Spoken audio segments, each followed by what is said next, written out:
the gun show. Sorry. Stupid. I had a rugby game this weekend. That was fun. Grown men beating each other up for no reason. Okay.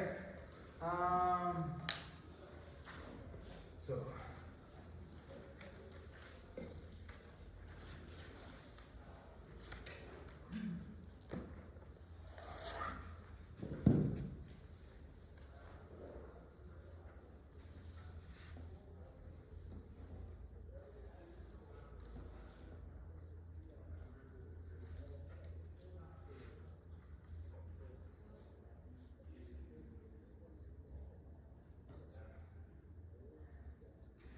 Okay.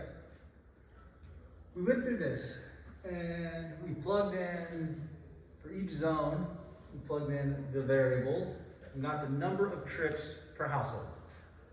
Then we multiplied that by household units and got the total number of trips being produced by each zone, yeah? Does that vaguely remember? Everyone can do that?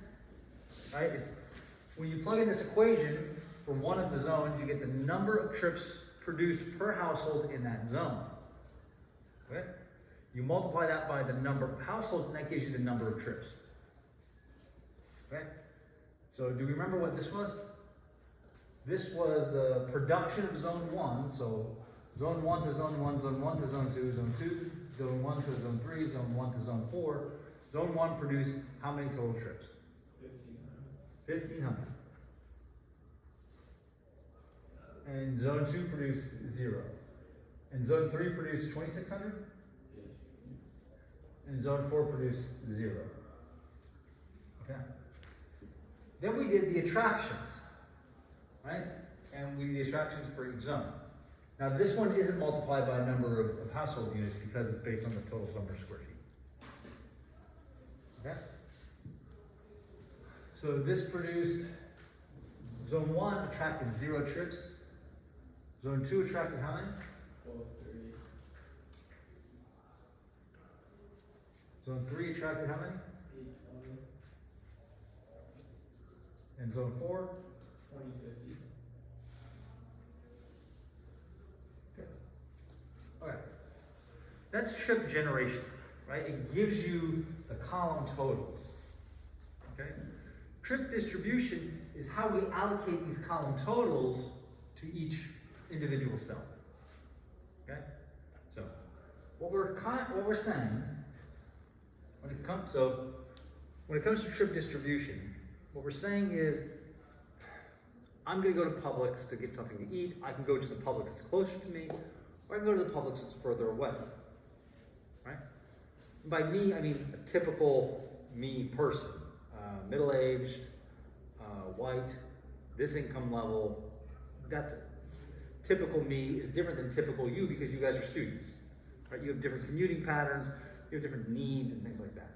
So when you say typical people, it's referring to their demographic, their socioeconomic status.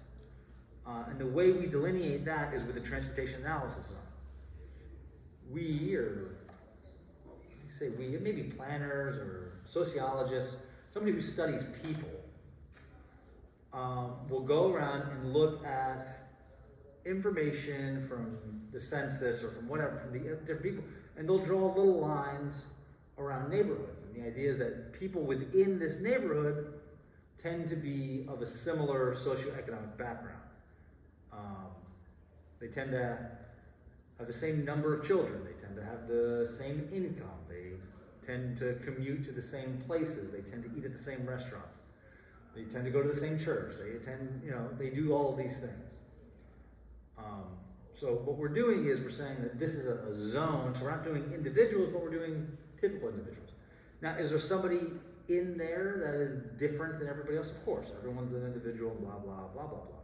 But we're trying to get just a broad projection of a general idea of the future transportation trends. All right, so now we're going to distribute these. All right, we said we're going to use the gravity model. And the gravity model is, let's see if I can do this. The trips produced from I to J equals the production of I, the attractiveness of J, the cost from I to J, and this calibration factor Ij, over the sum of all J's times all of their functions times all of their calibration factors. Okay? So that's general. What we need to do is do this for every zone that has production. So for zone 1, in zone 2, in zone 3, these all have productions. Everything else, 0, 0, is going to go to 0. This whole thing's going to go to 0. So I can go through and I can fill this in.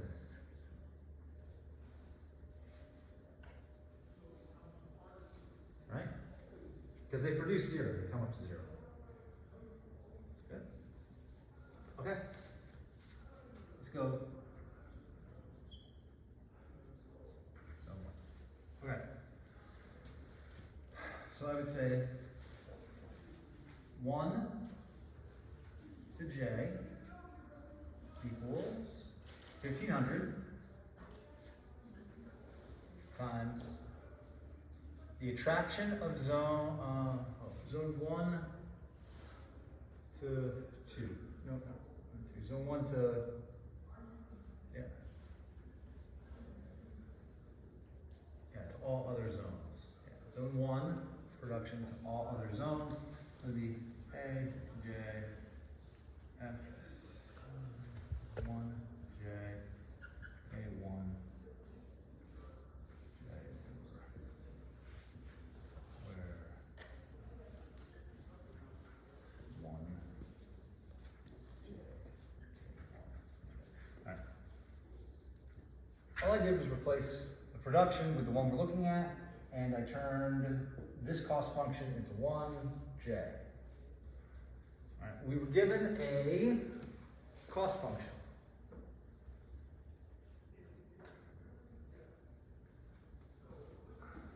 Let's make a table, and let's go AJ, and then FC1J, and then K1J. Let's go summation K1J. Oh no. Let's go summation KJ FC1J.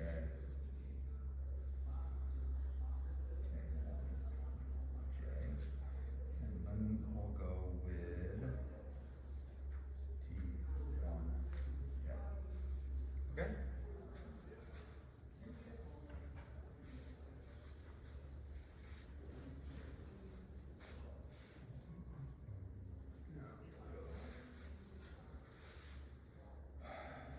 We'll go A, J, F, C1J, K1J, over.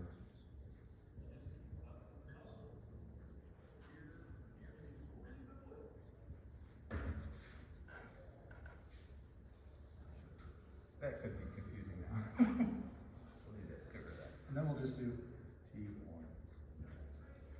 Good. Okay. So, my attractions. How attractive is each zone? It's really a relative term. Okay? So when it comes to these are like absolute values. These are just relative, right? Because we're only considering 4 zones. So one zone is more attractive than other zones. Right? So whether this is 12, 30, 820, and 2050, you know, this could be 1.23, and then this one would be 0.82, and this one would be 2.05. You know what I mean? The absolute number here doesn't matter. What matters is this one is roughly twice as this one, and roughly 3 times as this one, or 2.5 times that one. That's what really matters.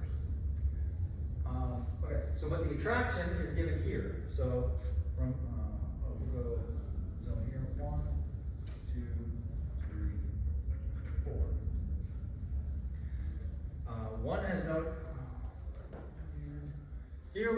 our distances, our cost functions are not applicable, so we're not going one-to-one.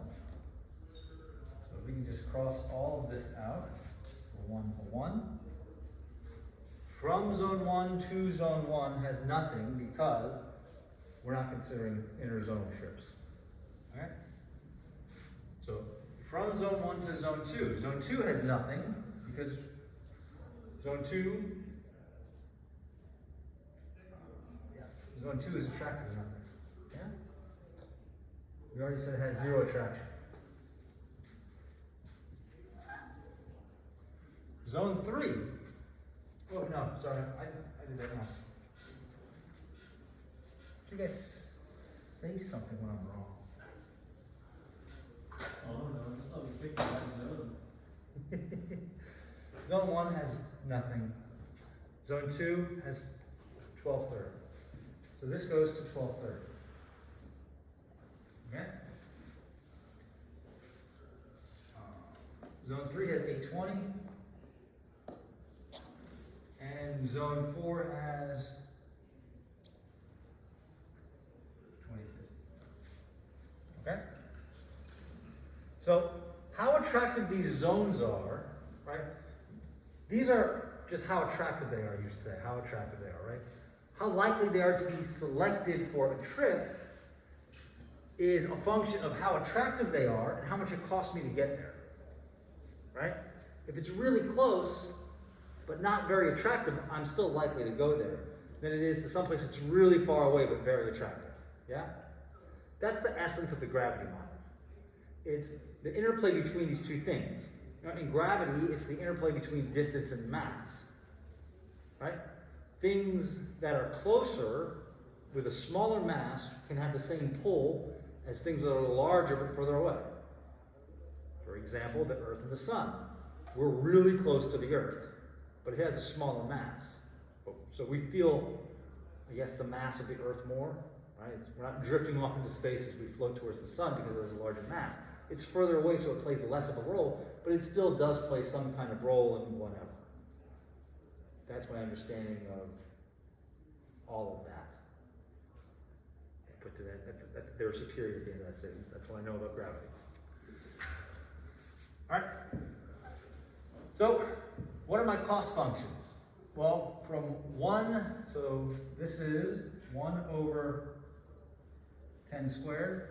And I know it's 1 over 10 squared because it's distance here. All right. Let's assume all of the calibration functions are 0 because we won't get there.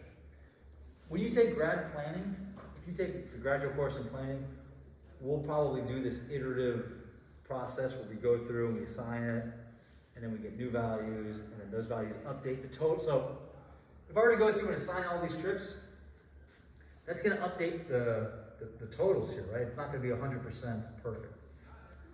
I would have to apply a calibration factor and redo it, and then get some new number and apply another calibration factor and redo it in this iterative process that would go around for a while.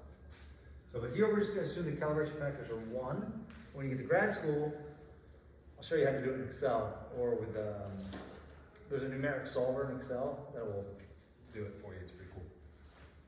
Not that you guys are terribly interested in that. All right, from 1 to 3 is 1 over 15 squared. And from 1 to 4 is 1 over 20 squared. Okay? So,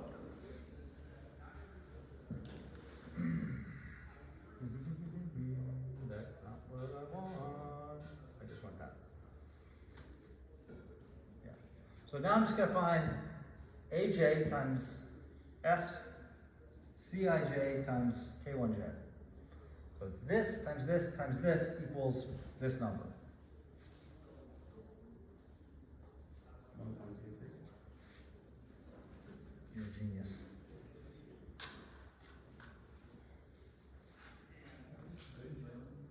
That's good. You're good, you. All right, and then 820 times 1 over 15 squared. 3.61.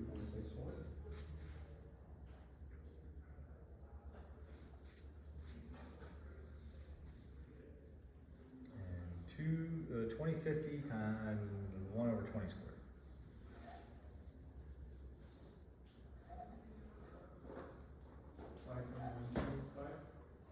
Five point one two five. 5.125. Okay?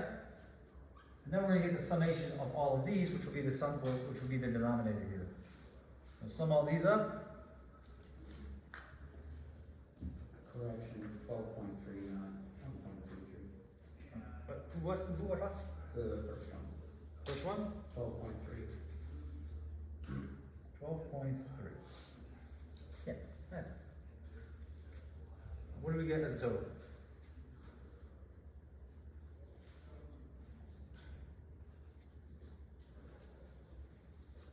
21.07.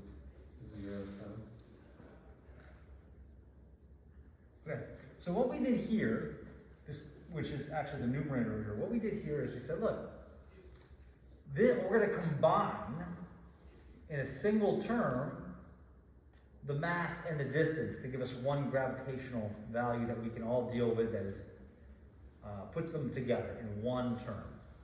So that is how attractive it is and how hard it is to get there from zone 1. This puts that all into a relative term. And now all we're doing is assigning the number of trips based off of this relative term. Now that we say that all the distances and all the attractions are equal on a single dimension. Right, before we were dealing with 2 dimensions, right? We had something like distance here and attraction here. We were trying to plot things in space. Now we just said, okay, we have distance and space together. We reduced this to one-dimensional question. And now we're just assigning trips relative to that. So this would be 12.3 divided by 21.07, and this would be 3.64 divided by 21.07, and this would be 5.125 divided by 21.07.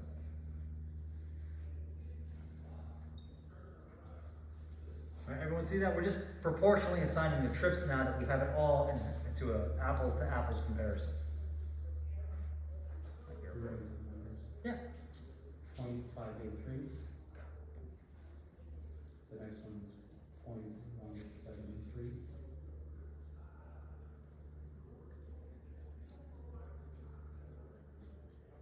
And the last one is 0.243. So, based off of how attractive the zone is and how far away everything is, 58.3% of the trips produced by 1 are going to go to zone 2. And 17.3 trips produced by 1 are going to go to 3, and 24.4% of the trips are going to go to zone 4. All of this should equal 1.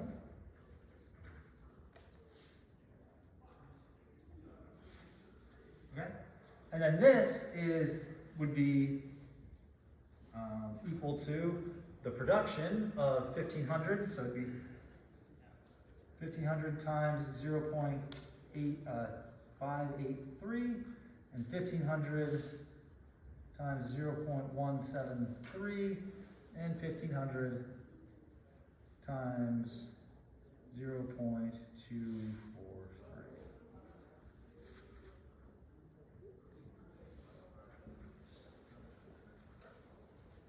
874.5. 874.5.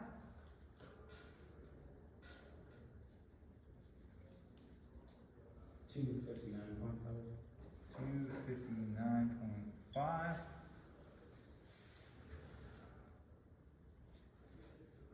366. 366.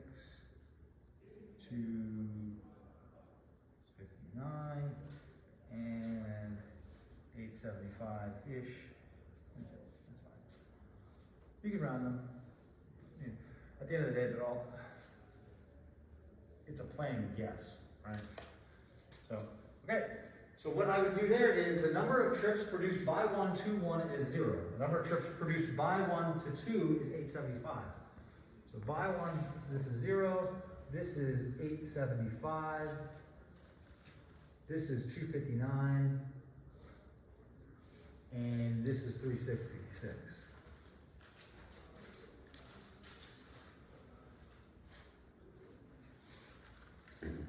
Yes. Real quick, so to get to 875, you did 875, yeah. 1,500 times. 17.03%. Or 17.03. Correction, yeah, 17.03% or 0.173. Okay. That's correct. Numerically. I assume it is. Right?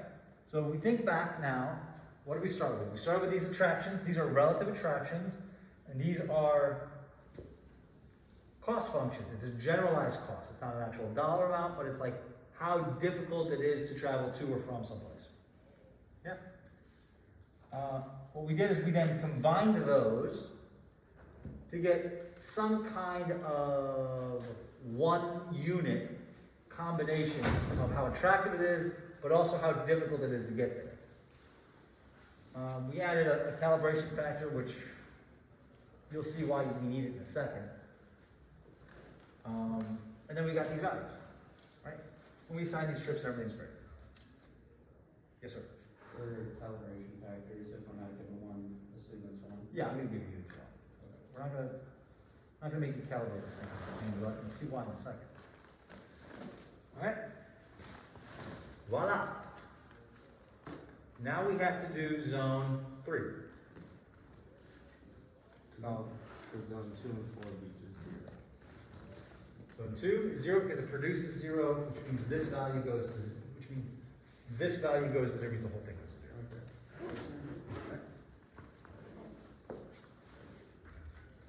Okay, so now I'm going to do zone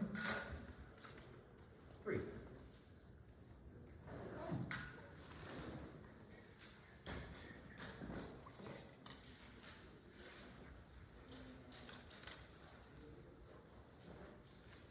So today's Groundhog's Day, guys. Did everyone know that? No? The only reason I actually care about Groundhog's Day? I love the movie. I don't just like the movie, I absolutely love the movie. It's stupid. It's one of the stupid movies for me that if it's on, I have to watch it till it's completion. It's like Shawshank Redemption, you just have to watch the thing. I love Bill Murray, and he plays a jerk like no one else. And he plays such a great jerk in that movie. I've never been to the town of Tucson. No. It is just as weird as it would be in real life. It's like a strange place to go. Wow. Yeah, I went up there on accident. It's like roads just dead end into weird places. Yeah, like you're trying to find something and it just kept leading us to this lady's house. Yeah, it was a weird place. 5 goals. Okay, so what changes here? This has an attraction of 0.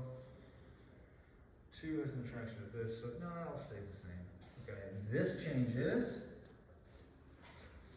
That kind of stays the same. This all goes away. That goes away. And all of this is unique.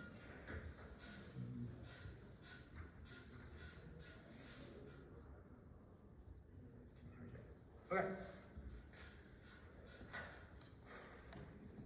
Trips from 3 to 3 be 0. Trips from 3 to 3 would be 0, yes. Get rid of this one. That's gonna be a necessary trip. Let's see. Let's see why we do this. Okay. So, from zone 3 to zone 1 has a cost of 1 over 15 squared. From zone 3 to zone 2 has 1 over 10 squared. From zone 3 to zone 3 is not applicable, and from zone 3 to zone 4 is 1 over 10 squared. Yeah? Okay. Attraction here. X. Alright. from zone 3 to zone 2 is this, which we know is 12.30. And 820 times x is x, and then it would be 20.50. All we did is this times this times this equals this. This times x equals x. This times this equals this. And then we sum this up and get 32.8. Yes. Okay. Then this would be 12.3 divided by 32.8. 0.375. 2.375, and this would be 20.5 divided by 32.8. You'd rather have 0.625. So then we're taking the production of zone 3, which is 2600, and 2600 times 0.375. 975.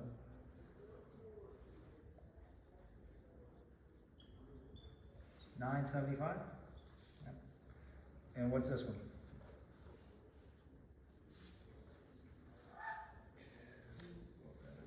Yeah, sorry, this is 2.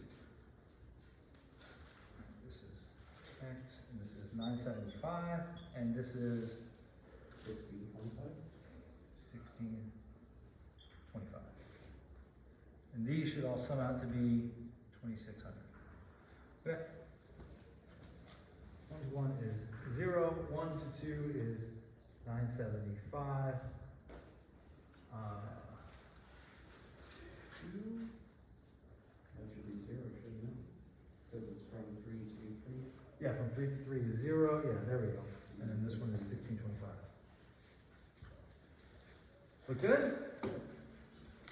Okay. Problem is, what is this plus this?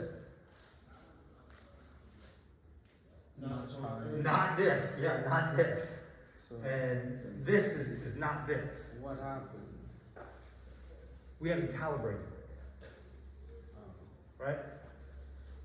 That's what the calibration part is. Then we would, multiply these attractions by, we would multiply all the cells by a constant to get it very close to what it's supposed to be. And then we would do it again. And again, and again, and again, until we get to some kind of convergence. We would play around with these values, until we got to something that was reasonably correct. And that's what I mean by an iterative process. You have to do it over and over again until you have to calibrate it till you get to the right number. Yes? So your calibration is the same for all of your. No. Okay. No. You can calibrate each one. Okay, so you tweak each value. Yeah. Okay. And you'd be left with the calibration factor for each attractive zone. That was your question? Okay. So the question is, well, how accurate is this? And we say, well, it's okay. I'm telling you, we're guessing, right? We're planning for the future. So there are so many different variables that go into it. This is the best, well, I wouldn't say that this is the best we got. There are more, I guess we would say there are better planning models and things like that, more advanced planning models, but this is what we teach in, transportation planning for beginners class, right?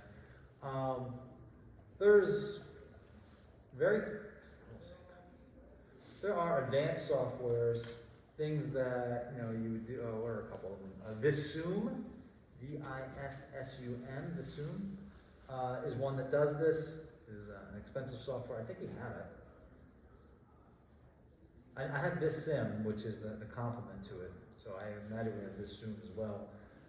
And it'll do, hundreds of zones to zone analyses, and it'll pull in the demographic information from the census, and it will do a lot of this work for you. It uses something a little bit more complicated than the gravity model to do it. But at the end of the day, you gotta remember, we're guessing. Like, all of the planning that went on for the last, I don't know, 15 years to plan 2025, all of that's out the window, right? Because we had a pandemic, and now we think commuting patterns are gonna change possibly forever. That's true, I'm not kidding you. There could potentially be a huge shift in the way transportation is conducted for the foreseeable future, because more people are going to be commuting from home. More people are not going to be commuting, they're going to be working from home. Potentially. Maybe I'm wrong. I have no idea. And I have a PhD in this stuff. I have no idea. My gut feeling is some portion of the population is not going to go back to a daily commute. What does that mean? Well, if we remember from traffic flow theory, the relationship between the number of cars and travel time is not linear, right? If you're in a congested situation, if there's congestion, you take away 5% of the cars, you get like a 15% travel time saving or something. Likewise, if you add 5% more cars, you don't get a 5% increase in travel time, you get a 15 or 20 or something, right? So it's a non-linear relationship. I don't know what the answer is, but this is for planning, for what it's worth. There's what we got. But we live in a very interesting. We're going to experience a lot of interesting trends in transportation in the coming future. With all of this COVID stuff, and then you got to throw in autonomous vehicles, which are changing everything. I mean, I think the autonomous vehicles are going to roll out over your lifetime, maybe not mine. But you know, every new car that comes out has some new, it parks itself or hands-free cruise control or something until it smashes into the back of a fire truck parked diagonally across the lane, blocking the scene. Teslas do that. Oh yeah. Yeah. That's why the trucks do park like that. I'm writing a research grant for it too. Yes. Cool idea that who knows Dr. Courier? The mechanical department. He does all the autonomous stuff. Yeah, he's a cool guy. Well, as cool as engineers and PhDs get. He's very, very bright, and he's got the autonomous vehicles. So he and I are thinking about making some kind of like personal protective equipment. So I work with a guy. He has a company called Hoss Alerts, and it puts emergency vehicles into waves. So it connects to the lighting bar of like an ambulance. And stuff like that. Yeah. And then you see the little ambulance driving around. And you don't go that way because there's an ambulance. We're going to do that hopefully with responder personal equipment. So like things that they wear. So that it'll communicate with the autonomous vehicle using the same technology. So the autonomous vehicle will know where the responder is. So if the responder is like standing behind the fire truck and like walks out into the road for whatever reason, it can detect it. It's not the autonomous vehicle is no longer relying solely upon onboard sensors, but knows that that responder is there within a certain proximity and can slow down or divert or stop or whatever. That's the game plan. So we're gonna submit that to the firefighter safety grant by FEMA for like $400,000. It's a good round number. And it'll support Daniel's master's. Sounds good. We'll see. Fingers crossed. That's what I'm doing when I'm done with class. Okay. Are there questions on this? Yes, sir. In a test situation, how many zones do you think we would be calculating for? Ooh, I'll give you all the information from them, but the trick is I'm only going to ask for one. Will we get the table? Will you get the table? Yeah, like the setup. No. Or should we remember it? You'll remember. I'll let you write down the equation.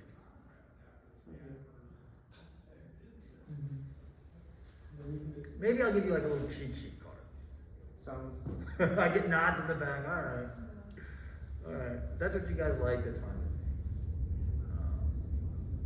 I'm learning to be more open to suggestions, the things that you like. I'm learning this, okay? Very stubborn, kind of hard-headed. I'm learning to be more open to the things that will help you guys be better, because I just want to do things one way, the same way, over and over again. I'm learning, you know what? It's not everyone learns the same way, so I'm learning. I'm adapting to my new environment. How about that? Okay, let's talk about mode choice. What are we doing on time? 5:29. Good. Okay, let's talk about mode choice.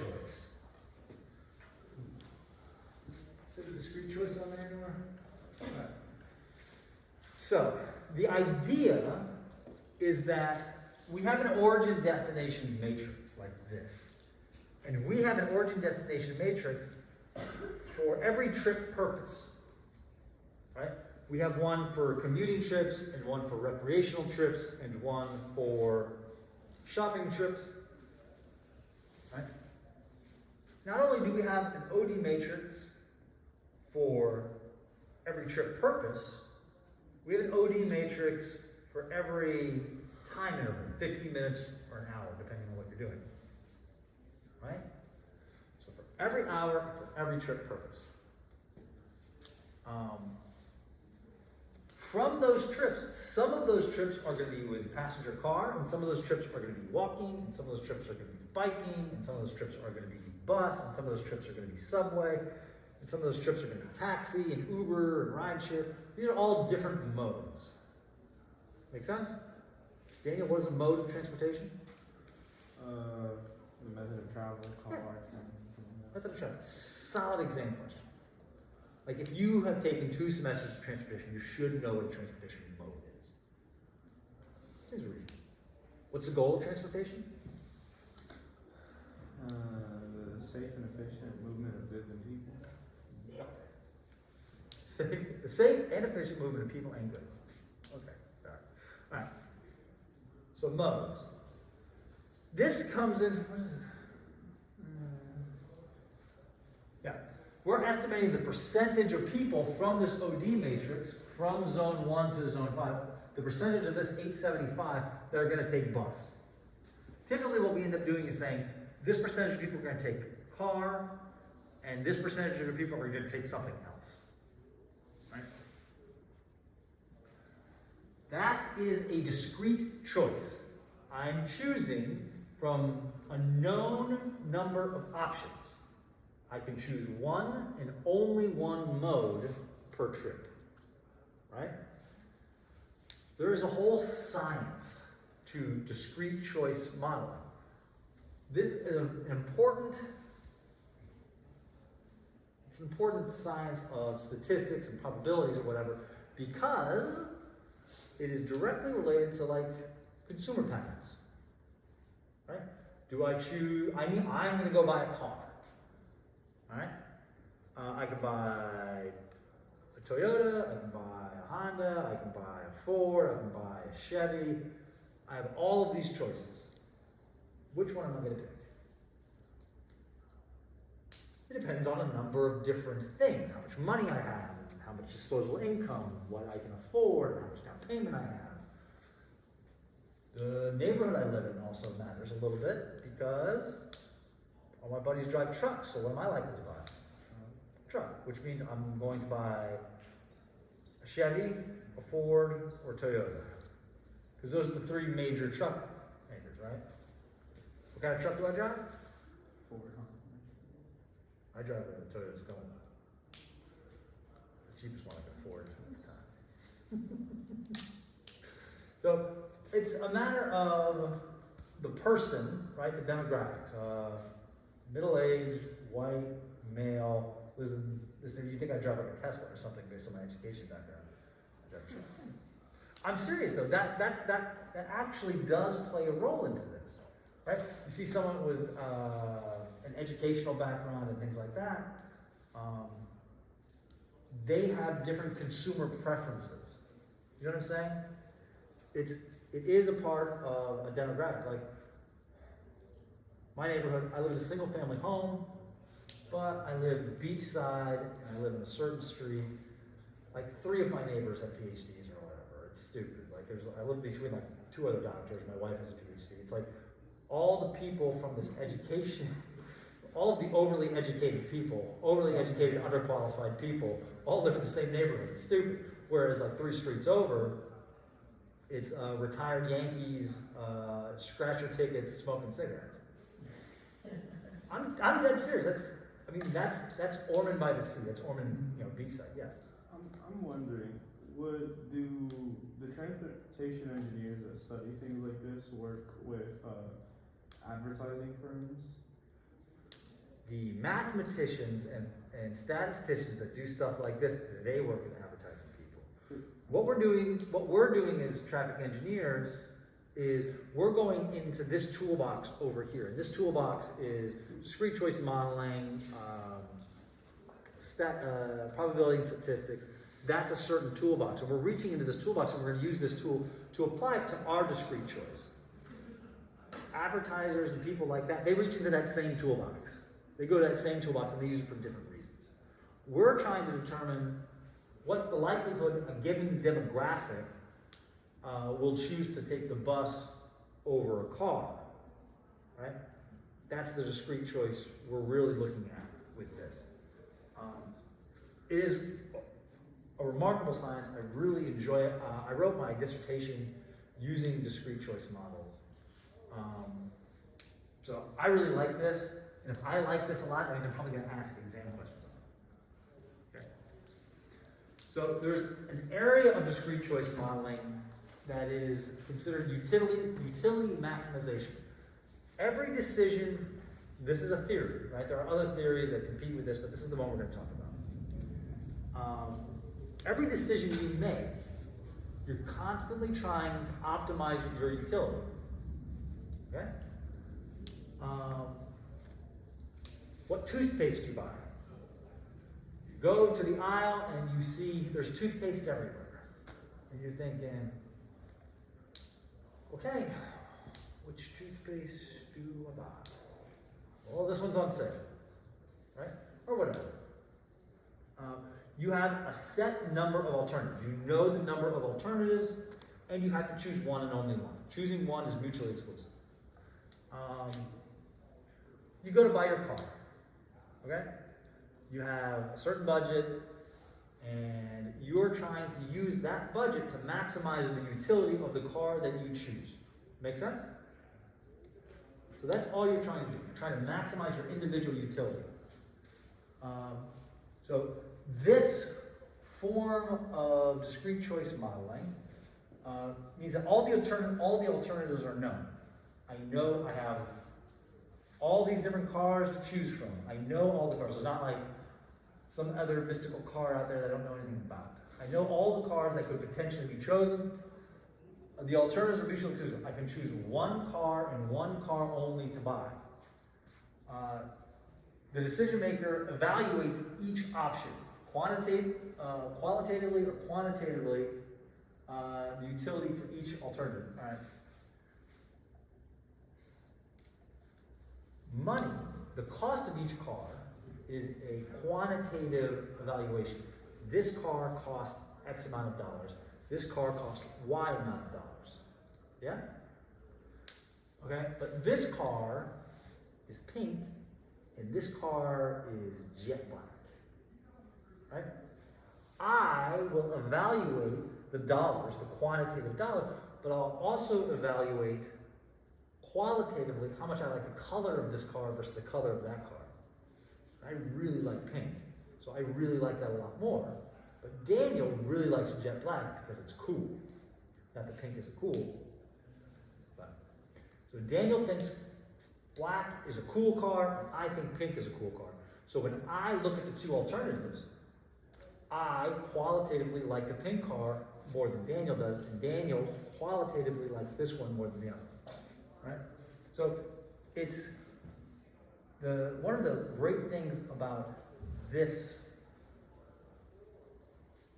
decision matrix tool, whatever, this decision prediction tool is, it takes into account these different you can put dollars and cents next to I like it a little more than I like this one.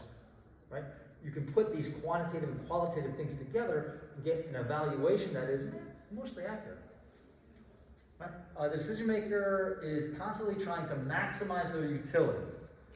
Notice it's their utility, it's an individual's utility. So if Daniel likes black more than he likes pink, he's trying to maximize his utility. That doesn't mean he's not going to select the pink car. If it's $10,000 less, he'll go, oh, well, I can get it painted for, $1,000. So it's not, one size fits all. This is what's going to happen. It's impossible to know someone's exact value of an alternative, right? I don't know what Daniel values something exactly, and I don't know how he values these different things. However, we're not trying to quantify the 100% utility to Daniel's selection of the car. We don't actually care. We just want to know how the alternatives stack up against each other in his mind. We want to know the relative utility. The actual utility is that's some made up number. It's nonsense. It doesn't mean anything. Only the relative utility of the known alternatives matters, because he's going to pick the one that has the highest relative utility to him. Does that make sense? So the idea is that if I find a bunch of people who are exactly like Daniel, right, then those people are going to exactly choose everything that Daniel chooses. Right? People like that don't exist. Daniel is a beautiful and unique snowflake. Right? But we can get a general idea. Daniel is a 20-year-old male. He grew up in Orlando, Tampa. He's an engineering student. Right? So we can get an idea of utility value versus what people like Daniel. Right? That's what we're trying to do. And are we right? No, but we're right enough times that it doesn't really matter. So, mixed nomial logistic regression. All right? Multinomial. The most common mode choice is multinomial logistic regression. A logic model or some kind. Right? The utility of each alternative is a combination of known influential independent variables and unknown random parameters. So, I know things about Daniel that will impact his decision. Right? How much money he makes, how old he is, $0, yes. How old he is, his education level. I know things about him that will impact. There's also a ton of stuff about Daniel I don't, right? And these are unknown random parameters. And we can't really account for these unknown random parameters. There's no accounting for taste. Yeah? That's what this is saying. There's no accounting for taste, and Daniel is, in fact, a beautiful, unique snowflake. We can't identify exactly what Daniel will do, but if you put enough Daniels in the room, and you give me enough observational data, I can tell you, well, the majority of the Daniels will do X, Y, Z. But not Daniel as an individual. All right, the random parameter is a catch-all, right? There's no accounting for taste. So there's some random parameters in there that work. Okay. So this is the utility function. So this is the multinomial logistic regression equation. And this is the utility function. It's super easy. Right? What's that? It looks super easy. Look, each alternative you evaluate based on this. So you have these, so it's like a linear regression function. You have this beta, and then you have these, so the beta is the modifier, right? And the x parameter is the independent variable. All right.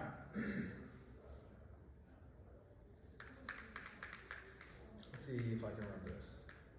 Yeah. Okay. Say I wanted to do a study of the people in this room. And I wanted to know if you guys liked peanut butter and jelly sandwiches. Right? So I would ask you a series of questions. Do you like bread? Do you eat bread? Do you eat peanut butter? Do you eat jelly? Yeah. Do you eat sandwiches? Yes. Right? Beating around the bush. Yeah, I'm just asking questions about it. Right? answer all those questions in a survey, right? Then I can go, all right, the independent variables are 0 or 1. Do you like bread? 0 or 1. If you're a 1, I put a 1 into the x. X1. Do you like peanut butter? That would be my second independent variable, x2. 0 or 1. 0, 1, 0, 1, right? The betas are modified. The betas are like, how important is this independent variable to the decision-making process, right? If you like peanut butter, you probably like peanut butter jelly sandwiches. Let's be honest here. Who doesn't? I mean, everyone loves. Okay. I grew up smashing peanut butter. To this day, I go through a jar of peanut butter very quickly. And my daughter is quickly becoming the same way. We will wreck some peanut butter in my house. So if you like peanut butter, I think you probably like peanut butter jelly sandwich. So that beta is going to be a higher positive value. Right? It's going to have a positive coefficient to it, and it's going to add to the utility of my function. Now, if I also asked you whether you like sardines, 0 or 1, you're like, that's got nothing to do with peanut butter jelly sandwiches. So that beta would ideally be very low. Right? Whether you like sardines or not doesn't really impact the equation. So that 1 or 0, while still measured in the same way, that modifier says, it doesn't really, it's like 0 modifier. It doesn't matter. Right? So you have all of these betas that for now we'll just say they're known. We'll get back to how they're not known. But we have all these betas that are known, and then I have all these independent variables. And I enter your information into this, and I get your utility, your individual utility by filling in this information. And those betas modify the utility function to give me a relative utility of, maybe peanut butter and jelly sandwich is a good example. But it would be like, what sandwich do you want? Yes. Real quick, the second beta, B2UB, that's supposed to be IN, right? Yeah, of course. Standard Dr. Parsley stuff. Right? So I guess this would be more like, what sandwich would you choose? Right? Would you choose a peanut butter and jelly sandwich or a bologna sandwich? Right? And then there would be variables in there for, do you like bologna? Do you like mayonnaise? Whatever. Yes? What does B sub O and the thing all the way to the right mean? The first term in the Oh, last. B sub O, that's the constant. So that's like, it doesn't have an independent variable, it's just is. And Okay. it kind of represents your default value. Okay. Like, without knowing anything about you, certain, are you more likely or less likely to select an alternative? Right? And then the thing all the way at the end is the error term, that's the catch-all. We throw that in there because we have to.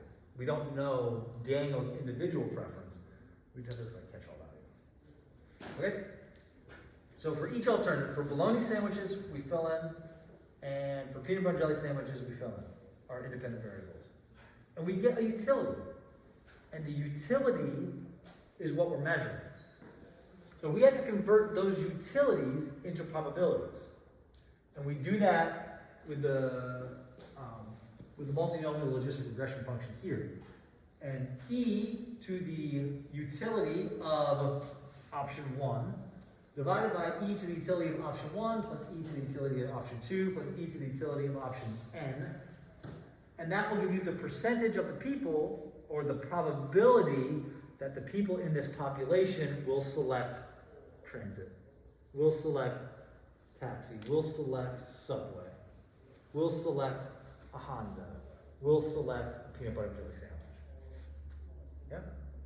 So, for the purposes of using this tool, you would just plug in the x's, the independent variables, and get the utility for every option.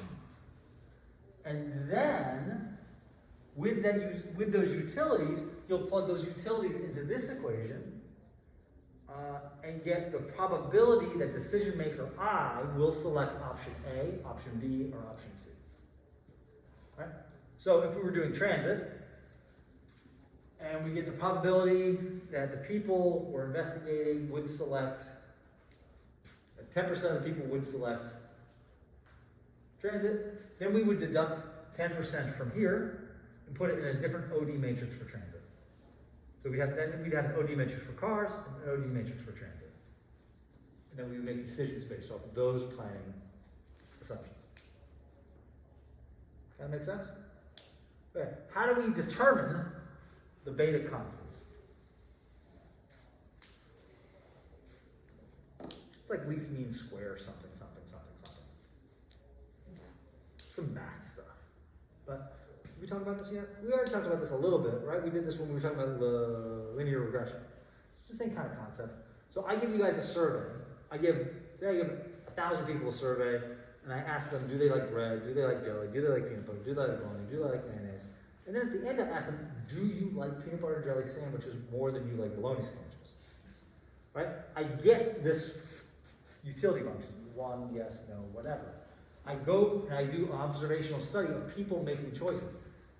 Or at the end of the survey, all right, we all did the survey, all right, well, here's lunch. And lunch is peanut butter and bologna. And I count the percentage of people who like peanut butter and the percentage of people who like bologna. I match them up with their independent variables. I go, I got you now. Right? And then I do some kind of iterative process where I estimate these beta variables. You know what I mean?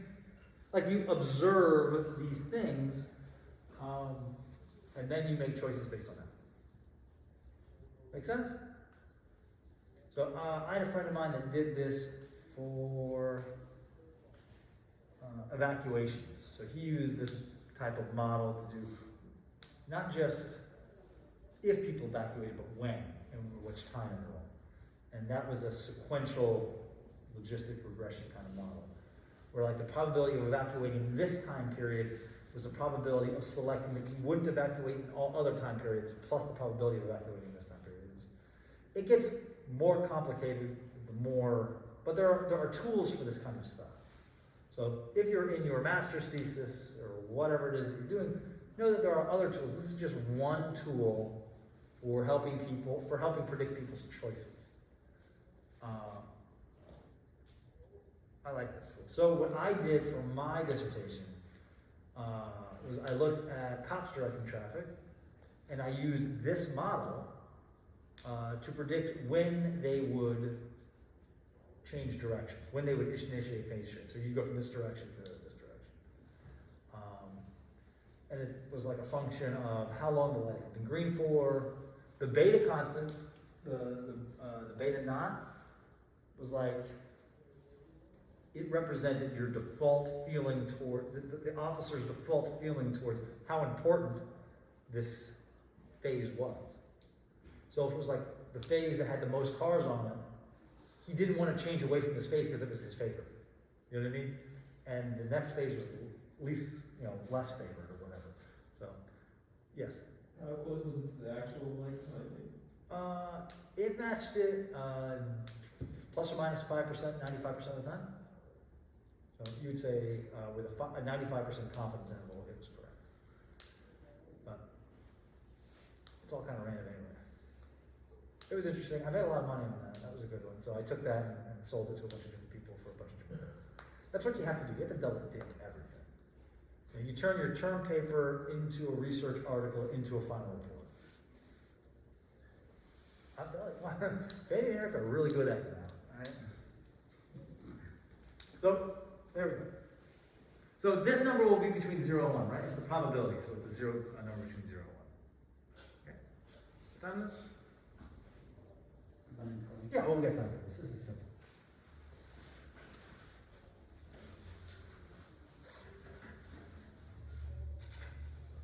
So, really, the math here isn't crazy. I guess, in any of the stuff that we've done, the math has never been really crazy. Like even the geometric design stuff last semester, those were just algebra, right?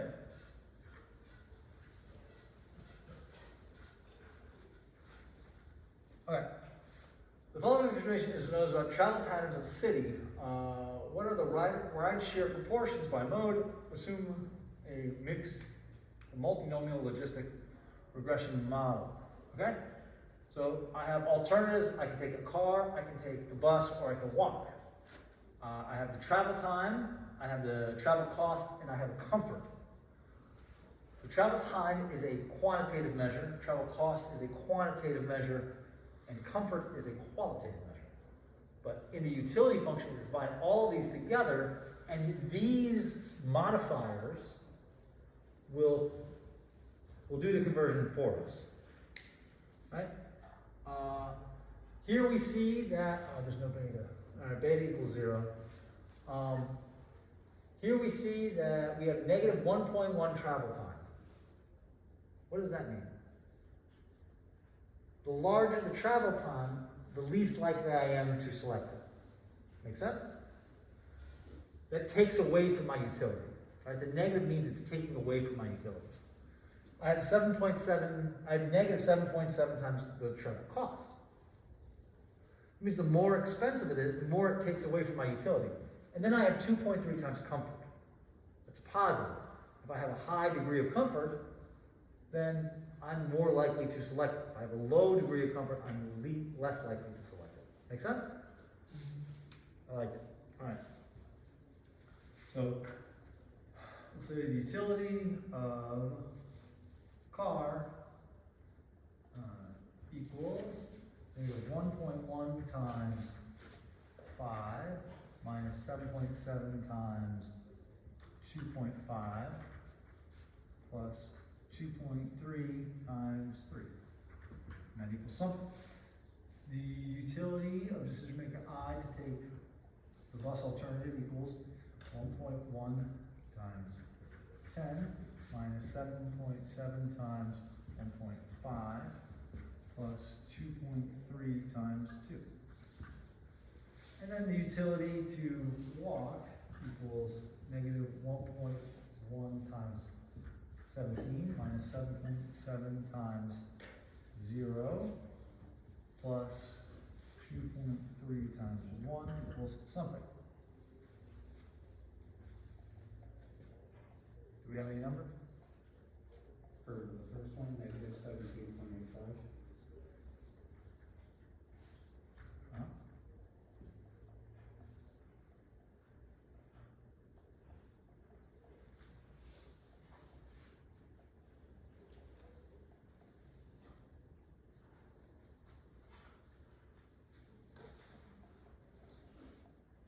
Negative 17.95 for the second one.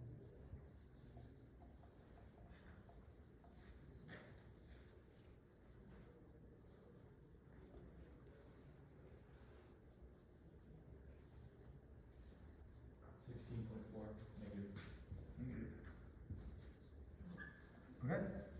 So the probability of the car equals e to the negative 17.85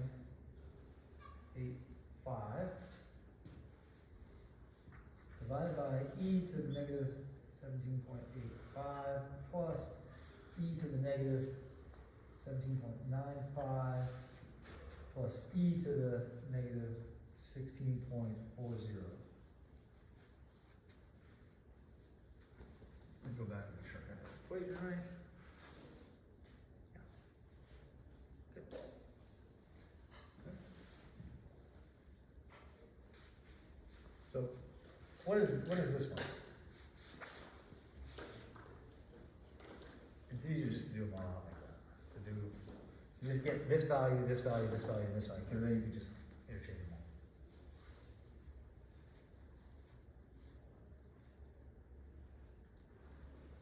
E to the negative 17.85 is 1.77 times 10 to the negative 8. To the negative 8, right. So this also goes to 1.77 times 10 to the negative 8. And then this one goes to something else. 1.60 times 10 to the negative 8.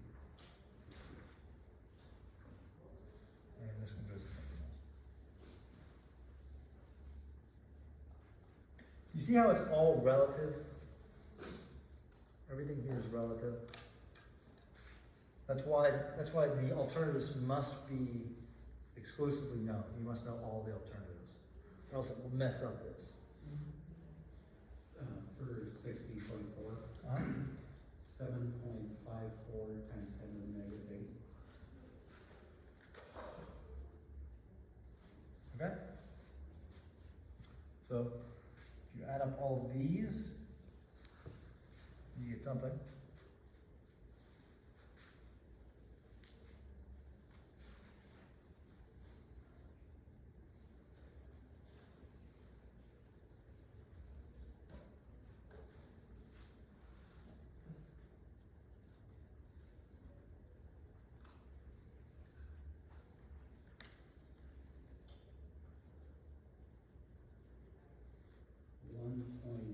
.1 times 10 to the negative 7.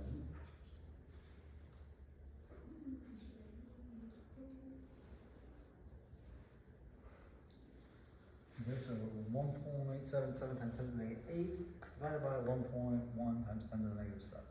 0.1609. I don't know. Okay, that's fine. So 16.1% of the people will select to take their car. And then for the bus will equal 1.6 times 10 to the negative 8 divided by 1.1 times 10 to the negative 7.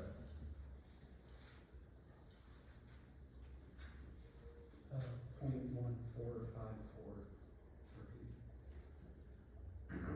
Okay? 14.5% will take the bus, and we assume that the rest of them will walk. Equals 7.54 times 10 divided by 1.1 times 10 to the negative 7.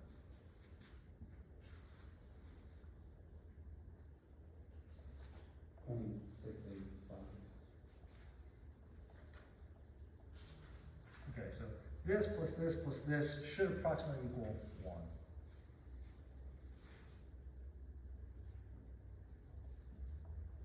Which I think it does, right?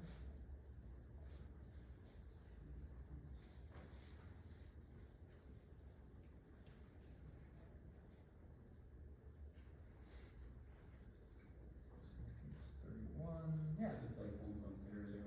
Yeah, something like that. Good. So you would, if you were doing the car OD matrix for this time interval for this mode choice, you would take this value and take this value, the number of trips, and multiply it by 0.161, and that would give you the number of cars. Right? Yes? Where are those values? I made them up. For this, I made them up.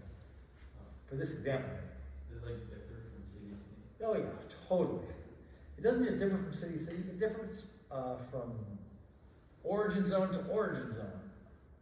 Right? Because the people in a certain, well, if you assume that the socioeconomic status of the people in the zone are relatively equal, then they have a different value of money and of time and of comfort than people in a different socioeconomic status. Okay? Some people would think it would be just the worst thing ever to ride a bus. And some people say, I do what I gotta do. The bus is more or less cheap. I get to ride for free or whatever. I couldn't, or I value the environment so much that I don't want to put another car on the road. I can just take the bus that's going to be out there anyway. Right? And some people couldn't imagine taking a bus, and other people couldn't imagine doing anything but taking a bus for socioeconomic reasons, whether it's environment or they don't have the money for their own car. They don't have that option. So every zone is different. Every individual is different. Yada yada. All right, is that it? We done? Okay. Same bad time, same bad place on Thursday. I'll see you guys later.